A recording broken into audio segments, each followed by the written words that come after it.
Bon matin tout le monde. Bienvenue à cette capsule. On est rendu dans Jacques, chapitre 4, à partir du verset 5 ce matin. Vous aviez comme pour lecture quelques versets, pas grand-chose. Cependant, je vous avais demandé si c'était possible de lire le chapitre 4 dans la version Darby, qui va nous allumer un peu parce qu'on voit vraiment des différences littéraires de versets, des versets traduits vraiment différents. La semaine passée, on a vraiment vu pourquoi Jacques il disait qu'on demandait mal.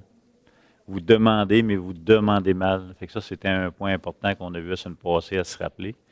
Puis on a vu c'était quoi le monde, le fameux monde cosmos, là. Pas le monde, les gens dans leur humanité, ni le monde comme étant la création de Dieu, mais vraiment le monde que Dieu nous appelle à ne pas aimer. N'aimez pas le monde ni les choses qui sont dans le monde, la convoitise des yeux, de la chair, l'orgueil de la vie. Ça, on a vu ça la semaine passée. On s'est donné une définition. Vous vous souvenez? Non? Ça va bien? Donc, on s'était donné une définition un peu, là, c'est qu'est-ce que le monde pour voir, puisque Jacques est extrêmement sévère avec les croyants qui fraternisent avec le monde, il va les appeler adultères. Donc, on a vu aussi que ceux qui aiment le monde, dans le contexte de Jacques, c'était vraiment philéa, donc philéo, là, le même sens un peu, une intimité, une relation d'intimité avec le monde. Donc, dans ce contexte-là, Jacques, il va dire qu'on est des adultères. Donc, ce qu'on a vu la semaine passée, c'est important pour le restant du chapitre 4 puis son épître, là, ça vient vraiment éclairer beaucoup, beaucoup de choses. Fait que ce matin, on va juste relire jusqu'au verset 7.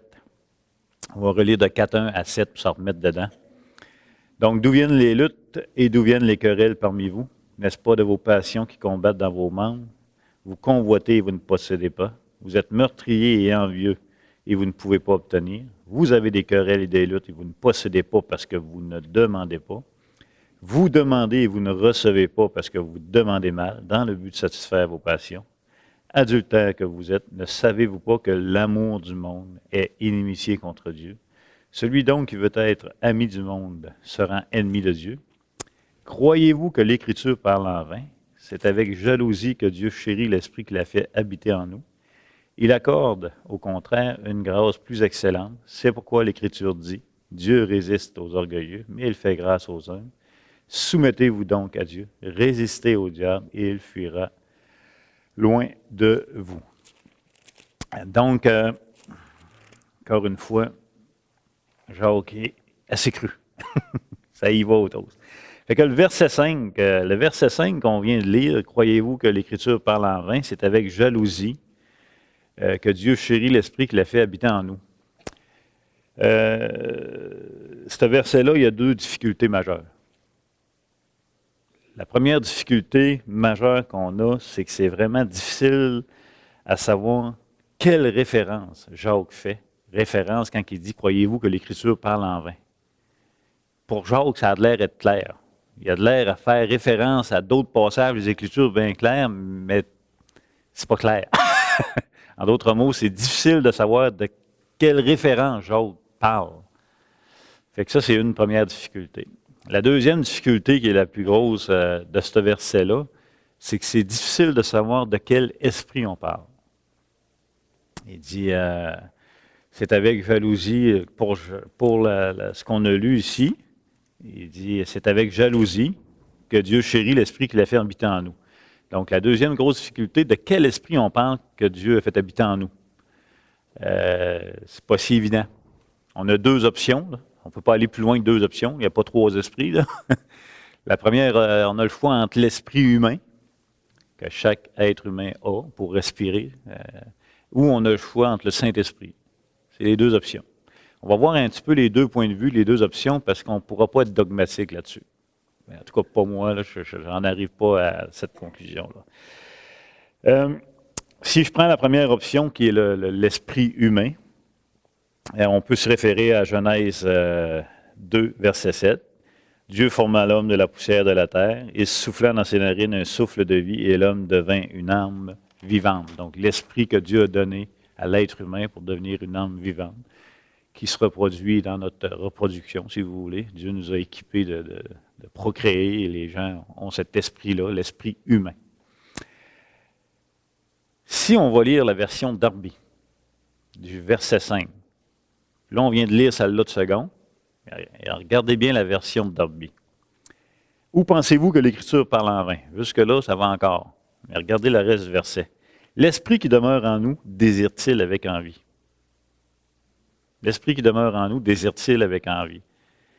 Vraiment différent de l'autre version. Premièrement, il n'y a pas Dieu dans sa version. Je ne suis pas capable de vérifier si c'est vrai, mais des commentateurs disent que le mot Dieu n'est pas dans le texte original. Ça se peut. Darby ne l'a pas mis. Puis il y a d'autres versions qui ne l'ont pas mis non plus. Mais quand tu lis la version de Darby, l'Esprit qui demeure en nous désire-t-il avec envie? Est-ce qu'il parle du Saint-Esprit? Pas sûr, pantoute. Vraiment pas sûr. Dans sa version à lui, ça laisse vraiment plus sous-entendre que ce serait l'esprit humain. D'ailleurs, la Bible a noté dans son commentaire, lui, il dit que c'est l'esprit humain, que ce n'est pas le Saint-Esprit. Donc, mais on reste avec le même défi. Si c'est l'esprit humain, à quelle référence scripturaire Jacques fait référence? Là? Je me répète d'un référent, mais ça reste difficile. C'est un sens général. Donc, pour eux, pour cette position-là, c'est que nous comprenons que, dans ce sens, que tout au long de l'Écriture, il est rendu témoignage que l'esprit de l'homme est la source de ses convoitises envieuses. En d'autres mots, nous sommes nous-mêmes une preuve scripturaire de cette citation qui enseigne clairement que l'homme naturel a un esprit déchu et envieux. Fait que pour les tenants de cette position, l'esprit qui désire avec envie, c'est l'esprit humain déchu. Puis il ne peut que faire que envier. OK? Et pour eux, les versets 1 à 4 parlent des conséquences de l'esprit humain déchu. Puis pour eux, le verset 5 fait le lien avec harmonie, avec les 4 premiers versets, pour parler que c'est l'esprit humain qui désire avec envie. Donc, les versets 1 à 4, on parlait de l'origine des luttes, ça vient de où? Mais ça vient de notre nature pécheresse, de l'esprit humain déchu, les querelles, la convoitise, etc. Vous demandez mal, vous demandez pas, vous êtes meurtrier et adultère. Ce sont toutes des conséquences de l'esprit humain déchu. Et le verset 5, ça serait le lien avec ça, en parlant, l'esprit qui demeure en vous désire avec envie, faisant référence à l'esprit humain. Il y a Proverbe aussi 21:10 qui parle que l'homme désire avec envie de façon générale. Fait que ça, c'est la position si c'est l'esprit humain. La deuxième position, si c'est le Saint-Esprit. On pourrait prendre Romains 8:9. Pour vous, vous ne vivez pas selon la chair, mais selon l'Esprit. Si du moins l'Esprit de Dieu habite en vous. Si quelqu'un n'a pas l'Esprit de Christ, il ne lui appartient pas. Alors ici, on parle du Saint-Esprit. Et quand on lit la version de second, on va la relire. La première partie va bien. Là. Croyez-vous que l'Écriture parle en vain? Tout le monde est d'accord. Tu as des versions, c'est pensez-vous que l'Écriture parle en l'air? Tu en as de toutes les sortes. Là. Mais le restant du verset, c'est avec jalousie, vraiment différent, que Dieu chérit l'Esprit qu'il a fait habiter en nous. Quand tu le lis comme ça, tu vois que l'auteur, pour lui, c'est le Saint-Esprit. Tu sais, il donne une orientation à son interprétation, qui c'est le Saint-Esprit. Ça se peut au tout. Donc, vous avez compris que pour les tenants de cette position, on parle du Saint-Esprit que chaque pécheur a reçu lorsqu'il a été régénéré ou né de nouveau. Régénération, naître de nouveau, c'est un synonyme. Alors, à chacun de nous ici, quand on a été régénéré, instantanément, on a été baptisé du Saint-Esprit, donc incorporé dans le corps de Christ, mais on a été aussi instantanément habité du Saint-Esprit et scellé du Saint-Esprit. Donc, l'Esprit de Dieu habite chaque croyant. Pour eux, là, le sens scripturaire demeure aussi un défi, pour eux aussi, cette position-là. Et pour eux, c'est la raison explicative du verset 4. Même, ils vont dire que c'est le verset 4 qui est que l'Écriture parle en vain, ça serait le verset 4. Pourquoi? Parce qu'en aimant le monde, cosmos, on se rend ennemi de Dieu. Et pourquoi on se rend ennemi de Dieu? Mais c'est parce qu'il a fait habiter le Saint-Esprit en nous. comprenez? Parce que le non-croyant n'a pas à se battre à être ami du monde. Il n'y a pas cette possibilité-là. Donc, pour eux, ça fait le lien. Le verset 4, verset 5, Saint-Esprit, ça fait du sens, ça fait le lien, ça fait son poids. Pour eux, ils vont aussi faire le lien que le croyant a l'option d'aimer un ou l'autre, d'aimer Dieu ou le monde, cosmos. Pour eux, ça fait du sens aussi. Ils font le lien avec l'adultère que vous êtes. T'sais. Le non-croyant ne peut pas être un adultère dans le sens spirituel, comme qu'on a vu la semaine passée.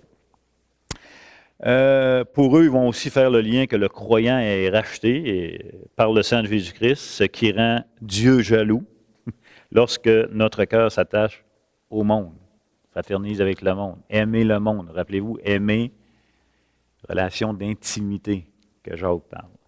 Donc, en résumé, là, les deux positions ont des arguments solides.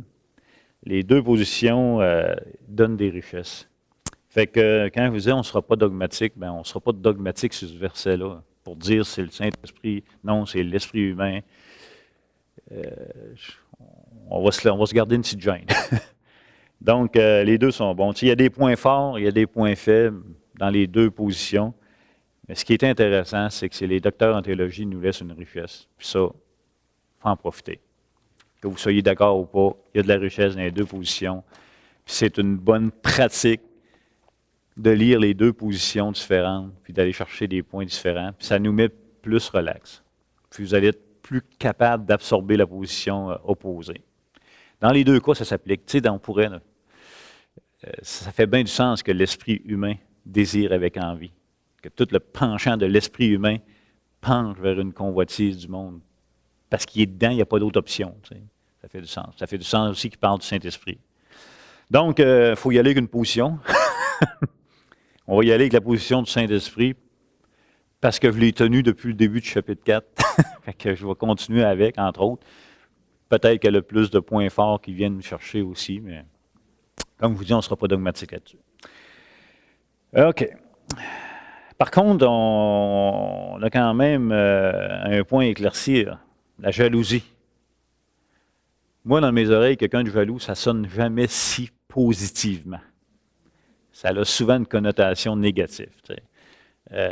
Quelqu'un de jaloux, quand tu détectes que quelqu'un est jaloux, c'est que tu détectes un mauvais comportement habituellement. Tu détectes qu'il manifeste de quoi de pas trop sain. Tu sais.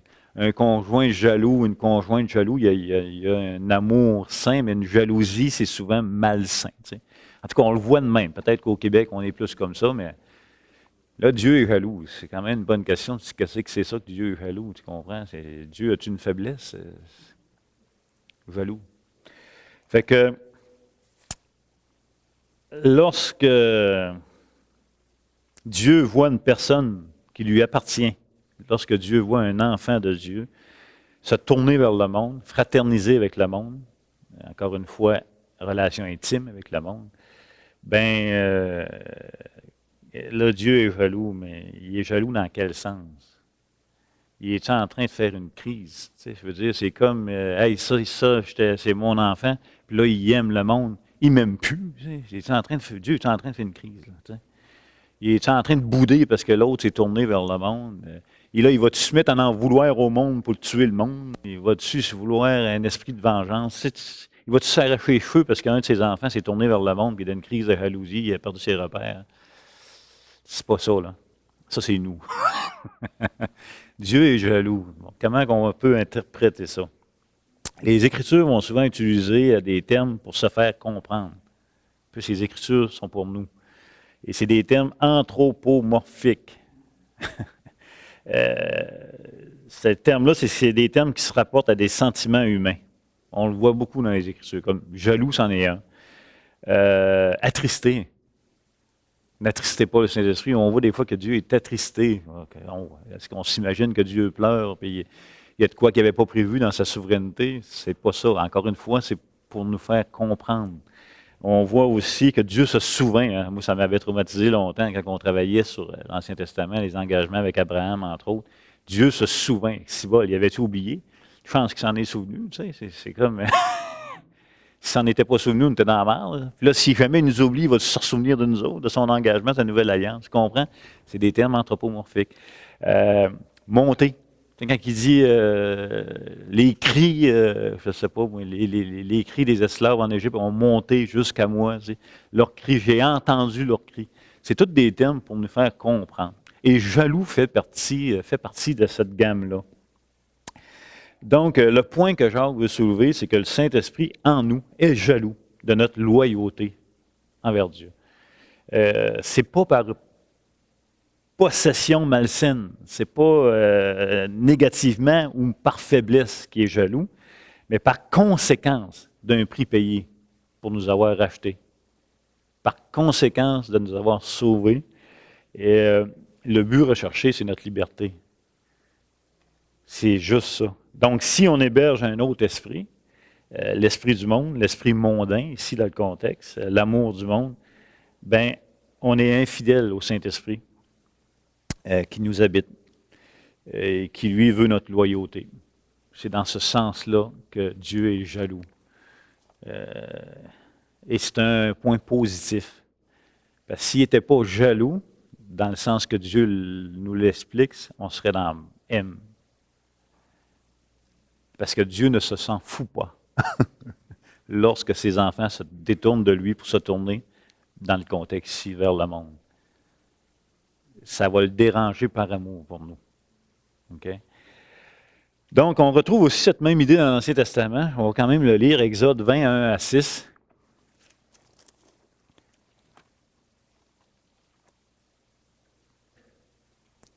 Exode 20, vous avez eu tout de suite la référence au chapitre. Hein? Avec le peuple qui est sorti d'Égypte, puis les pierres, etc. Donc, on va lire les versets 1 à 6 du chapitre 20. Alors Dieu prononça toutes ces paroles en disant, « Je suis l'Éternel, ton Dieu, qui t'ai fait sortir du pays d'Égypte, de la maison de servitude. Tu n'auras pas d'autre Dieu devant ma face. Tu ne te feras point d'image taillée, ni de représentation quelconque des choses qui sont en haut dans les cieux, qui sont en bas sur la terre, et qui sont dans les eaux plus bas que la terre. Tu ne te prosterneras point devant elles, et tu ne les serviras point, car moi, l'Éternel, ton Dieu, je suis un Dieu jaloux, qui punit l'iniquité des pères sur les enfants jusqu'à la 3e et à la 4e génération de ceux qui me haïssent, mais, et qui fait miséricorde jusqu'à 1000 générations, etc. Donc, on voit que c'est un concept qui existait déjà dans l'Ancien Testament avec Israël. Et on a vu qu'avec Israël, le concept aussi de l'adultère spirituel était là. Donc, Jacques reprend ces concepts-là. Ça va là-dessus? Donc, il va donner ensuite plusieurs obligations. La semaine dernière, je vous disais que le croyant se plaçait lui-même dans une position d'ennemi de Dieu en fraternisant avec le monde. Ça, c'est important. C'est pas compliqué. Le monde, c'est un ennemi de Dieu. Le monde, c'est une philosophie. C'est un système de pensée universel qui s'oppose à la sagesse de Dieu, qui s'oppose à la vérité de Dieu, qui est en guerre avec Dieu, qui est stimulé par le prince de l'air et qui est en attente d'un jugement final. C'est ça le monde. Et qui ne peut offrir que des choses qui sont passagères versus ce que Dieu offre qui est permanent. La convoitise de la chair, la convoitise des yeux, l'orgueil de la vie. C'est tout ce que le monde peut offrir. OK? Donc, quand on décide de fraterniser avec le monde, on se place nous-mêmes dans une position d'ennemi de Dieu. Fait que ça nous place dans un état d'être discipliné. Pourquoi? Parce que l'amour de Dieu et sa jalousie vont de pair. Et ils ont le même but. Donc, se placer en nous-mêmes dans un état d'ennemi de Dieu en tant qu'enfant de Dieu, en fraternisant, en intimité avec le monde, ça nous place automatiquement dans un état d'être discipliné de Dieu. Et comment ça va se passer? C'est le verset 6 va nous en parler. Il va dire, il accorde au contraire une grâce plus excellente. C'est pourquoi l'Écriture dit, Dieu résiste aux orgueilleux, mais il fait grâce aux humbles. Donc, il va donner plusieurs obligations à partir de ce verset-là. La première, c'est saisir la grâce. Dieu donne une grâce d'en haut, c'est-à-dire excellente. Tout ce qui vient d'en haut est un don parfait, dont sa grâce, entre autres. Et il nous dit que Dieu fait grâce à qui? Aux humbles. Dans le contexte, c'est simple, c'est que les croyants qui font face aux pressions du monde, qui font face à la convoitise, qui font face à des luttes, à des guerres, etc. Mais qu'ils savent, c'est là le point, qu'ils sont conscients et qu'ils savent qu'ils ont besoin de cette grâce, ce sont les hommes. C'est un croyant qui comprend que Dieu peut pourvoir à son épreuve. Il va donc combattre avec Dieu dans la prière pour être dégagé, pour trouver la liberté de sa convoitise. Ce qui est extrêmement différent que de mal demander. Parce que mal demander, c'est qu'il va demander à Dieu dans la prière, pas pour être dégagé de la convoitise, mais pour avoir ce qu'il veut dans le plan de sa convoitise. C'est vraiment différent. OK? Donc, les hommes, ce sont ceux qui reconnaissent leurs besoins. Écoute, à moins qu'elle t'intervienne, ça ne marche plus. Et on sait que, on l'a vu dans Jacques aussi, c'est que Dieu ne tente personne. On sait que la tentation qui amène la convoitise par étapes, ça vient de nous seulement. Ce qui vient de l'extérieur pour Dieu, c'est considéré comme une épreuve. Donc, l'épreuve que Dieu nous soumet à quelques endroits, les hommes, ce sont ceux qui vont reconnaître le besoin de Dieu de passer à travers l'épreuve. Et si c'est nous qui se mettons les pieds d'un plat, bien, les hommes, ce sont aussi ceux qui vont reconnaître leur besoin de Dieu pour se sortir des pieds des plats. Vous comprenez? Donc, c'est ça un homme. On retrouve la même idée dans Hébreux 4, 14, 16. On va le prendre le temps de le lire. C'est tellement des... On l'a vu quand on a fait l'Épître aux Hébreux, là. C'est vraiment un bon passage. Hébreux, chapitre 4, j'ai dit quoi? 14 à 16. Il dit, « Ainsi, puisque nous avons un grand souverain sacrificateur qui a traversé les cieux, Jésus, le Fils de Dieu, demeurons fermes dans la foi que nous professons. Car nous n'avons pas un souverain sacrificateur qui ne puisse compatir à nos faiblesses. Au contraire, il a été tenté comme nous en toutes choses, sans commettre de péché. Approchons-nous donc avec assurance du trône de la grâce pour obtenir miséricorde et de trouver grâce pour être secouru dans nos besoins. » Fait que c'est un peu ça que Jacques ramène quand il dit « Dieu fait grâce aux hommes ». Il rappelle l'accessibilité que nous avons. C'est pas qu'on ne l'a pas, un là. Ça se peut qu'on n'y aille pas. Ça, c'est une autre histoire. Donc, l'idée, c'est d'être conscient de notre besoin. Donc, pour faire une application, dans tout le livre de Jacques, on pourrait dire ceci. Si un croyant échoue dans un des domaines que nous avons vus, dans un des tests que nous avons vus depuis le chapitre 1 de l'Épître de Jacques, bien, ce n'est pas parce qu'il n'avait pas assez de grâce disponible pour ce croyant, mais plutôt parce qu'il échoue de la recevoir, cette grâce. Elle est là.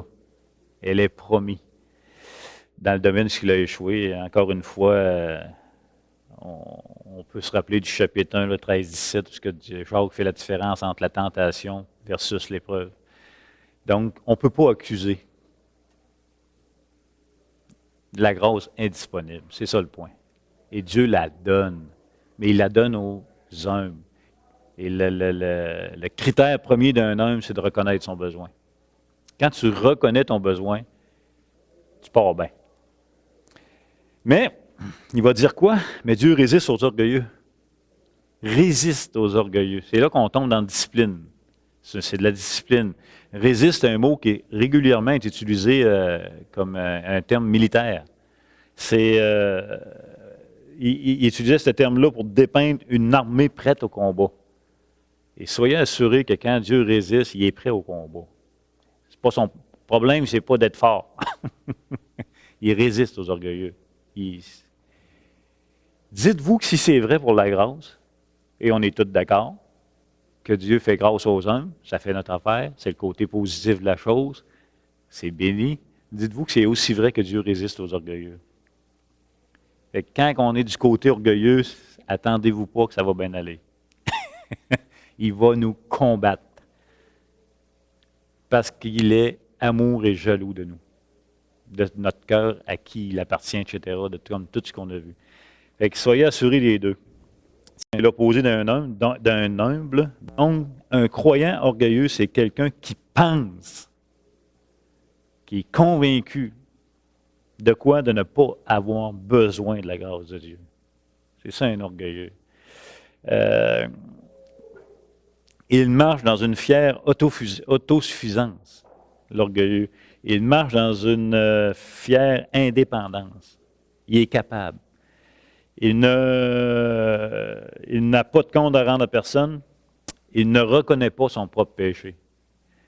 Fait que dans le contexte de l'amour du monde, quand les gens ont une intimité avec le monde, ils ne reconnaissent pas qu'ils sont à côté du bateau. Ils ne reconnaissent pas leur péché de fraterniser avec le monde.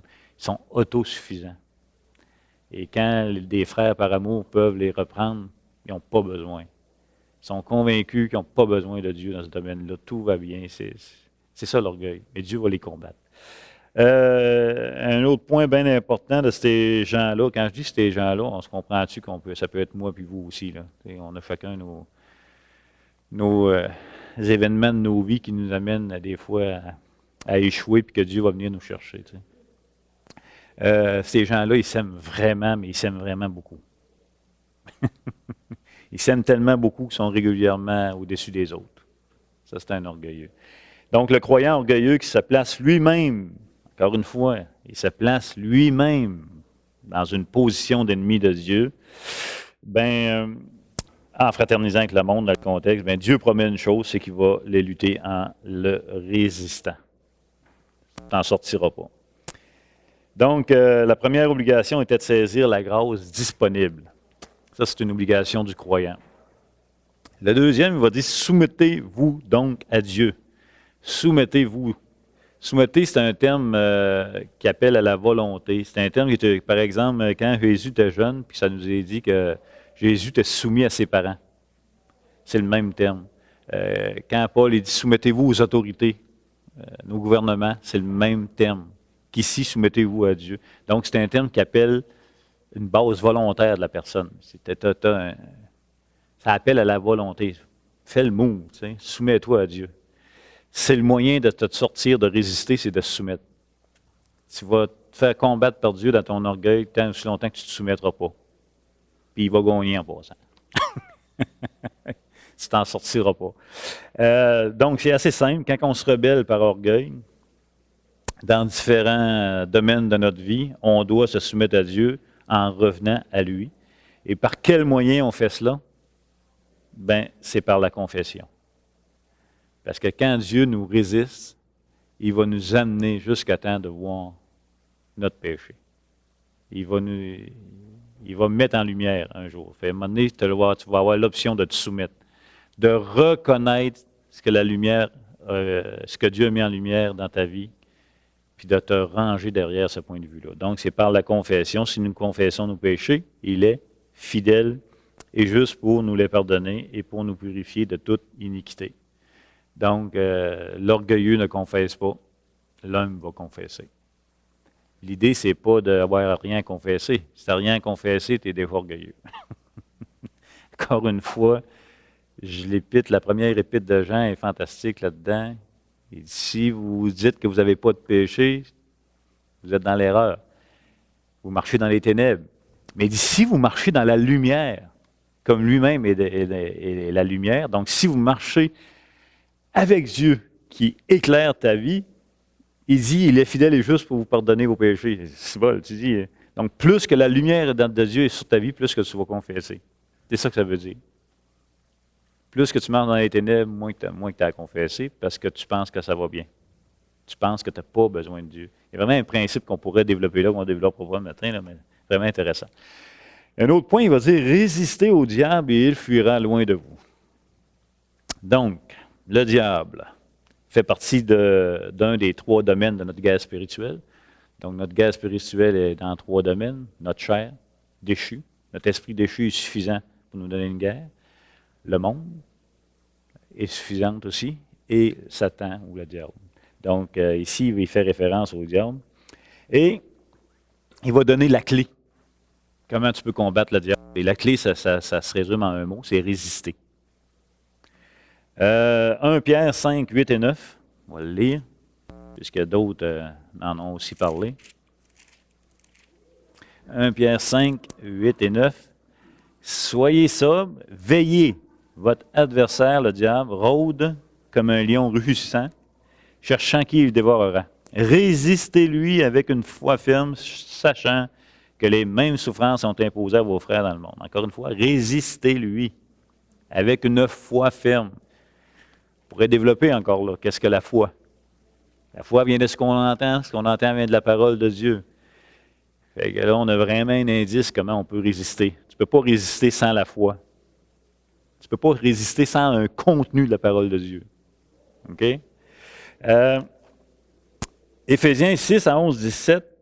Vous connaissez, on n'ira pas le lire, mais prenez-le en note parce que l'heure avance. C'est le fameux passage où le croyant est revêtu de son armure. Le casque du salut, l'épée, etc. Encore une fois, quand on lit ce passage-là, c'est tenir ferme, résister en mettant toute l'armure de Dieu. C'est le même concept, encore une fois, c'est résister. Mettre l'armure de Dieu, c'est de comprendre et mettre en pratique la parole de Dieu. Donc, pas seulement un auditeur oublieux. On se souvient de Jacques. Jésus-Christ a cité les Écritures pour résister au diable, lors de sa tentation. Mais on ne peut résister au diable sans, premièrement, avoir entendu les Écritures. C'est là le point. Jésus-Christ connaissait les Écritures. Jésus-Christ a résisté au diable en citant les Écritures dans chaque contexte de sa tentation. On est appelé à résister. Mais je suis désolé, mais on ne peut pas résister le diable si on n'a pas premièrement les Écritures pour résister. Donc, quand on lit « résister au diable », c'est un appel à étudier la parole de Dieu. Parce que puisque le moyen est de résister en citant les Écritures, entre autres, par les Écritures, par notre marche avec Dieu dans les Écritures, il faut premièrement recevoir les Écritures. Il n'y a pas de, il n'y a pas de solution magique, là. Ça ne marche pas qu'un piton. Fait qu'on se souvient que Jacques nous a interpellés dans les premiers chapitres à ne pas être des auditeurs oublieux, à ne pas être quelqu'un qui entend la parole, puis à comparer ça à quoi? Quelqu'un qui se regarde dans un miroir, il voit son visage naturel, immédiatement après, il s'en va, puis il oublie carrément comment il était. Il dit, par contre, celui qui aura plongé les regards dans la loi parfaite, lui va se souvenir. Et c'est toute là la différence. Et celui qui plonge va mettre en action. Okay? Donc, pour résister au diable, il faut passer par ce processus-là dans nos vies, dans différents domaines de nos vies. Il faut entendre la parole de Dieu, mais il ne faut pas arrêter à entendre. Il faut passer de entendre à l'action, et entre les deux, c'est de plonger les regards. Entre les deux, c'est la méditation, c'est de ruminer les Écritures, c'est la transformation de notre intelligence. Et ensuite, on va à pratique. Ça finit par des bonnes actions, si vous voulez. On ne peut pas résister au diable sans passer par ce processus-là. Je suis vraiment désolé. Mais ce n'est pas une difficulté ici, parce que ce n'est pas la première fois que vous entendez dire qu'il faut étudier la parole de Dieu. C'est pour ça qu'il faut être opportuniste à prendre des cours, opportuniste à s'exposer aux Écritures, opportuniste à prendre toutes les occasions pour fraterniser avec le corps dans toutes les situations où vous pouvez, quand vous pouvez, parce que Dieu se révèle dans le corps de Christ et Dieu utilise les croyants, le don des croyants pour nous, et tout se complète. À ne pas faire, lier Satan, ça ne se fait pas. Ça se dit bien, là, mais on n'a pas cette autorité-là dans les Écritures de lier Satan. On ne l'a pas. OK? Fait que, vous pouvez le dire si vous voulez, mais vous pouvez utiliser votre salive à d'autres choses. On n'a pas cette autorité-là de lier Satan. Okay? Si on l'avait, ce serait bien le fun, on le ferait, ça serait terminé. Mais moi, dire comme la joke à Dr. Fottenbone, il dit, si on a l'autorité de lier Satan, unissons-nous tous les croyants, lions-le, puis on va avoir la paix. Mais il dit, c'est qui le délie tout le temps, toi et vous? On n'a pas cette autorité-là. Les passages qui sont utilisés ne sont pas dans le contexte de lier Satan. Okay? On pourra en parler si vous voulez. Là, mais... une autre chose à ne pas faire, lui chanter des bêtises. On n'a pas cette autorité-là non plus. Et on voit Jésus avec Satan, c'est quasiment déconcertant. Il est quasiment poli. Tu sais, il traite avec Satan d'une sobre, très sobre, mais toujours en résistant par les Écritures. Et une dernière affaire à ne pas faire, je ne sais pas s'il y en a qui l'ont déjà fait, mais on le lit des fois, c'est vous n'avez pas à marcher 7 fois autour d'un village pour lier les démons. Ça vient un peu du concept des murailles de Jéricho. Ils ont marché 7 fois autour jusqu'à temps que les murailles tombent. Donc, il y a eu un moment donné un courant de pensée qu'on pouvait marcher 7 fois autour d'un village pour lier les esprits démoniaques, puis, etc. Vous n'avez pas besoin de faire ça. En d'autres mots, ne cherchez pas ce que vous pouvez faire que vous ne pouvez pas faire. Cherchez plutôt ce qui est clair. Étudiez les Écritures. C'est le seul moyen par lequel vous allez avoir des victoires en résistant le diable. C'est beaucoup, beaucoup, beaucoup plus simple. Donc, en terminant, l'autorité que Dieu nous donne, c'est résister par un processus, écouter, ruminer, mettre en action. C'est le processus. Et la semaine prochaine, on va voir les autres, le restant, pas du chapitre 4, on devrait être bon pour faire ça en 2 autres dimanches. Puis on s'en vient tranquillement au chapitre 5 qui va nous donner quelques difficultés. Bonne semaine.